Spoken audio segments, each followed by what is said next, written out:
Hi everyone, I am Noelle with Noelle Rollins Art. So minimalism. Is it possible for artists? Do you think you can be an artist or creative and be a minimalist? I'm curious to hear what you have to say about it. So I'm going to share my perspective on it and how just simplifying my life has changed my life and actually helped me with my art. So hear me out. All right, thanks for being here. So I have been on a few years of a journey. I'll say that back in 2009, when my mom passed away, I inherited truckloads of stuff. And that was already after being brought up in a way where I liked having things around. I had a lot of options. That included in my art world. I had things to do airbrush work, paint, draw, sketch, pastels, oil paints, watercolors, endless types of papers, shaped rulers, different types of hole punches, crafting supplies, stamping stuff, different sizes and types of canvas, different textures of, you guys know, you've lived this, right? So when I had to start I was very overwhelmed after inheriting a lot of stuff. We did not live in a big house. It was under 1,500 square feet. I worked from home. 2 kids. It was a lot of stuff happening in one space. So I slowly started decluttering. And part of this was selling things to get out of debt. Part of it was selling things and donating things, giving things away to just regain some sanity. And what I found was almost like a snowball effect to where still years later, we've inherited more things than I can even say. We are constantly it's a beautiful, abundant life that we live. But ironically, we've had to then be very selective about what we keep. And so one of my dreams is to spend part of the year traveling around the world. And not just once, but multiple times. I just picture this like a lifestyle, spending a month or 2 here and there, experiencing different cultures and places. And I just dream meeting beautiful, wonderful people and seeing how other people live. And it's something that I have just always had within me that I want to do. One thing then that's made me do is filter my art business through that lens. So for years, I had a very large inventory of things in my studio. I had endless originals that were still for sale, prints, all different sizes of prints, cards, all different types of things, ornaments. And a few years ago, I started just making a very clear decision that in order to make this dream happen, I had to change the way I was doing some things over here.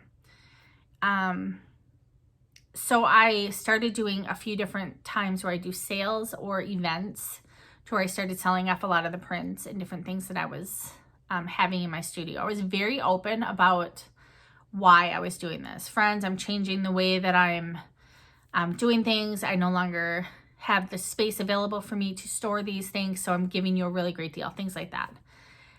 One of the things I did was I would batch together 5 yoga prints together, unmatted, and then I'd also maybe have some matted. I just tried to group things together in $20, $30, $40.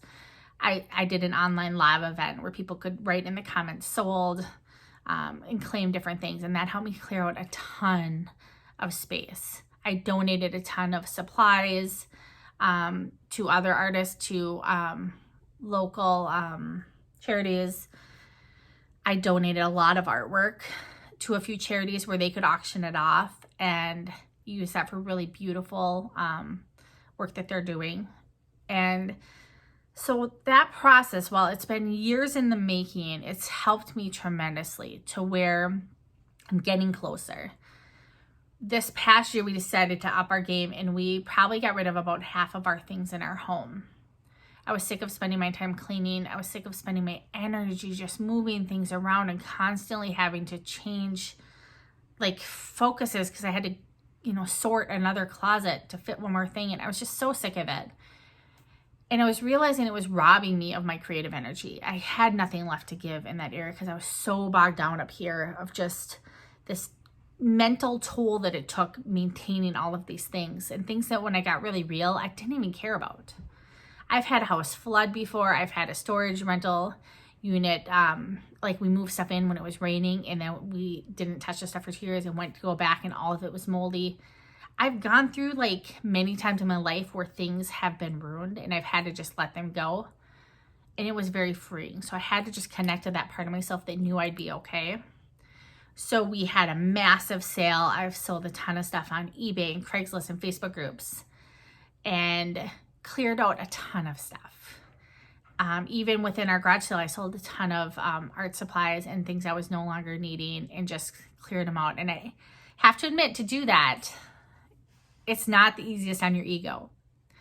There is a little bit of a, oh my gosh, I'm gonna like everyone's gonna think I'm a failing, barely getting by thing. I'm selling this, a set of cards that I no longer carry in my shop for $1 or whatever. But eye on the prize, right? So if you have a bigger why than what your stuff is, and you just keep focusing on that, maybe it's you need room for an extra child. Maybe you are just sick of it all like I was, where you just don't want that stress anymore. Maybe you just simply want to increase your creativity. Pay attention to the supplies you have not used for years and let them move on. They don't last forever. Let them move on to someone who truly will use it. Your schools will often take supplies. There are local places all over, shelters, that will use those supplies and cherish them. And then what I've found is if there are certain things that I have gotten rid of or supplies, I can always buy them again. And truthfully, if I'm going to then put the energy to buy it again, I use it because I've gotten out of the habit of just buying stuff to buy stuff.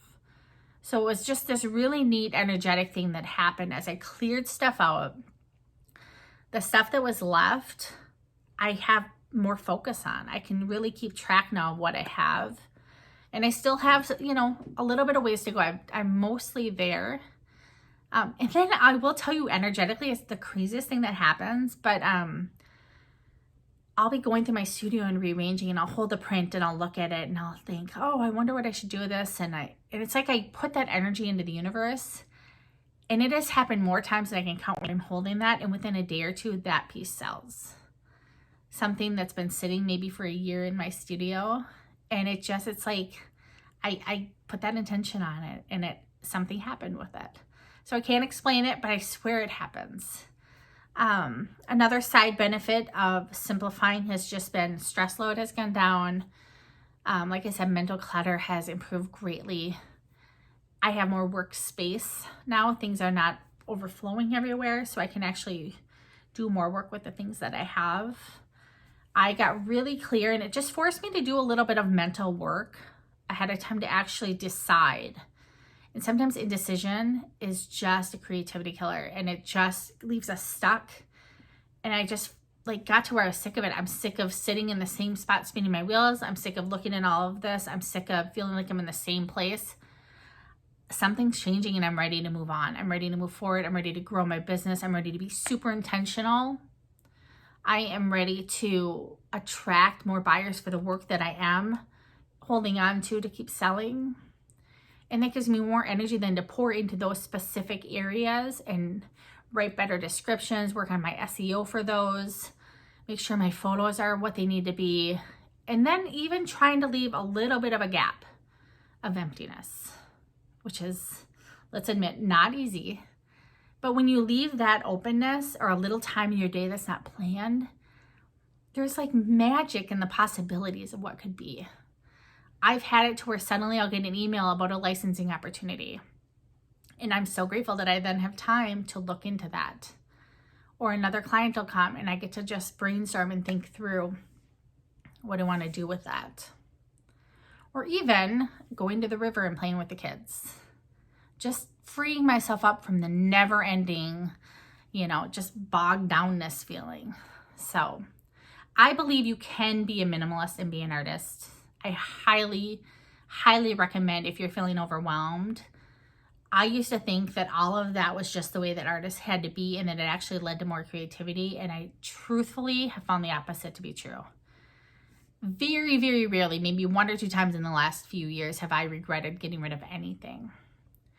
And even stuff, and maybe this is totally gonna freak some of you out, but keeping a canvas piece that I like the artwork that's on it, but it's not the greatest, and painting over it. Reusing some things to just continue to not waste materials.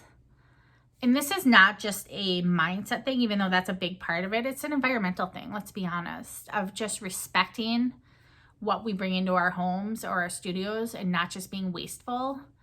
Reusing things where we can, trying to find better solution for packaging, for shipping, everything. It's a constant journey.